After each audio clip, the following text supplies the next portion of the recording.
हम आपको बता दें कि आतंक के खिलाफ भारत की निर्णायक लड़ाई में सीजफायर नहीं हुआ के सीजफायर सिर्फ सरहद पर हुआ के यानी मतलब साफ है कि हिंदुस्तान आतंकियों के खिलाफ न तो रुकेगा और न ही झुकेगा और इसीलिए ऑपरेशन सिंदूर लगातार जारी है। सेना की ओर से भी ये साफ कर दिया गया।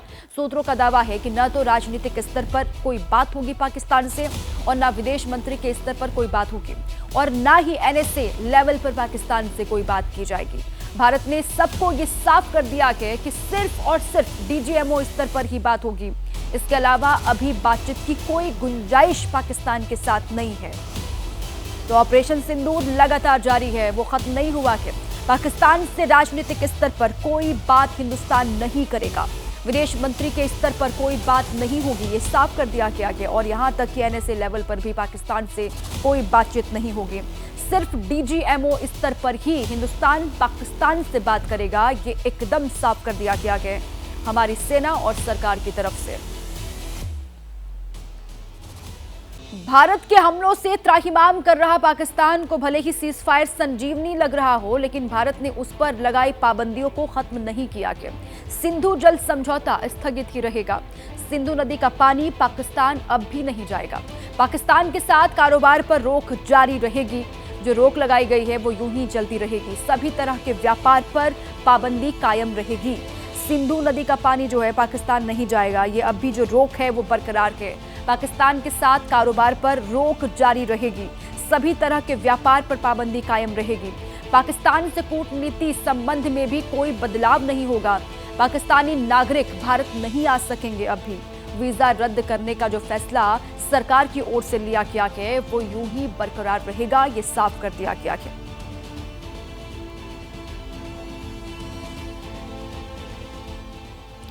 और अब देखिए कि ये युद्ध विराम कैसे हुआ। एटम बम की धौंस दिखाने वाला, ड्रोन बम भेजने वाला और बॉर्डर पर फायरिंग करने वाला पाकिस्तान अचानक से कैसे सीज फायर के लिए गिड़गिड़ाने लगा। ऐसी कौन सी और किस जगह पर भारतीय सेना ने उसे चोट पहुंचाई कि पाकिस्तान की रूह कांप गई।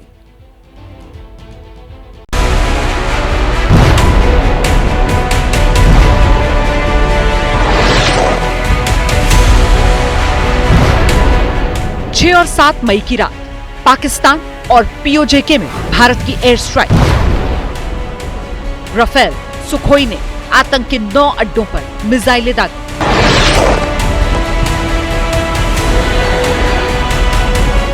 जैश, लश्कर, हिजबुल के हेडक्वार्टर उड़ा डाले।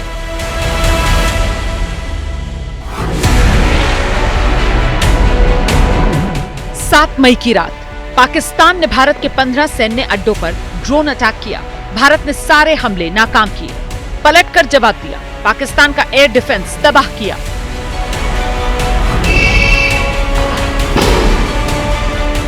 8 मई की रात 8:30 बजे जम्मू से लेकर जैसलमेर तक 36 ठिकानों पर पाकिस्तान का ड्रोन अटैक।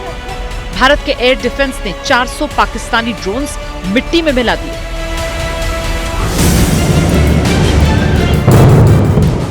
9 मई की रात पाकिस्तान ने लगातार दूसरे दिन आर्म ड्रोन से भारत में हमला किया।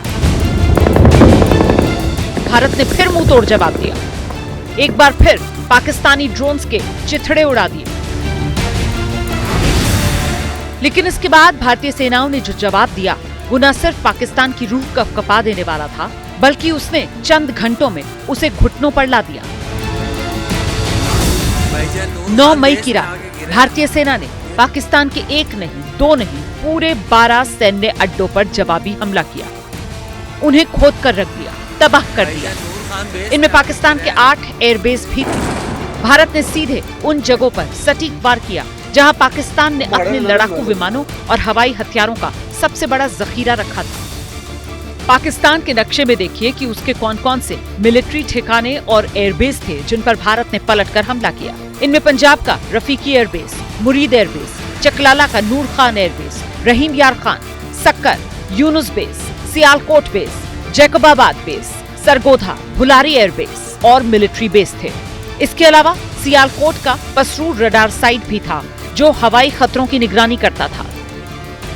9 मई की रात और 10 मई की सुबह पाकिस्तान के इन एयरबेस से उठता धुआं पूरे पाकिस्तान को दहला चुका था। पाकिस्तानी इस धुएं का दूर से वीडियो बना रहे थे। उन्हें भी अंदाजा नहीं था कि ये धुआं पाकिस्तान आर्मी को धुआं कर चुका है, जड़ से हिला चुका है और पाकिस्तान को सरेंडर मोड में ला चुका है। आगे बढ़ने से पहले आप रक्षा मंत्री राजनाथ सिंह का दिया हुआ सबसे खास बयान सुनिए। हमने दिखाया है, भारत आतंकवाद के खिलाफ जब भी कोई कार्रवाई करेगा तो आतंकवादियों और उनके आकाओं के लिए सरहद पार की जमीन भी सुरक्षित नहीं रहेगी। भारतीय सेना ने शौर्य और पराक्रम के साथ साथ संयम का भी परिचय देते हुए पाकिस्तान के अन्य ठिकानों पर भी प्रहार करके करारा जवाब दिया है। हमने केवल सीमा से सटे सैन्य ठिकानों पर ही नहीं कार्रवाई की, बल्कि भारत की सेनाओं की धमक उस रावलपिंडी तक सुनी गई जहां पाकिस्तानी फौज का हेडक्वार्टर मौजूद है। रक्षा मंत्री ने रावलपिंडी का जिक्र किया, वही रावलपिंडी जहां पाकिस्तान आर्मी का हेडक्वार्टर है, जहां के चकलाला में उसका नूर खान बेस है, जिस एयरबेस में पाकिस्तान की जान बसी हुई है। नूर खान बेस का तबाह होना बड़ी वजह थी, जिसके बाद 10 मई की सुबह होते ही पाकिस्तान सीज फायर के लिए भागा और दोपहर होते होते युद्ध विराम के लिए उसके डीजीएमओ ने भारत के डीजीएमओ को फोन किया। नूर खान एयरबेस पाकिस्तान का मेजर ऑपरेशन बेस है। ये रणनीतिक लिहाज से पाकिस्तान का सबसे अहम एयरबेस है। यहाँ पाकिस्तान एयरफोर्स की 10वीं स्क्वाड्रन तैनात रहती है।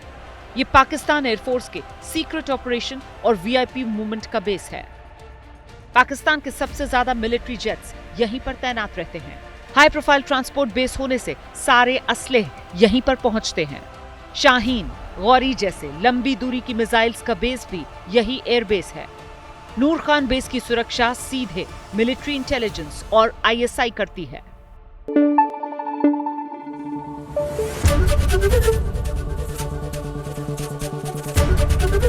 एबीपी न्यूज आपको रखे आगे।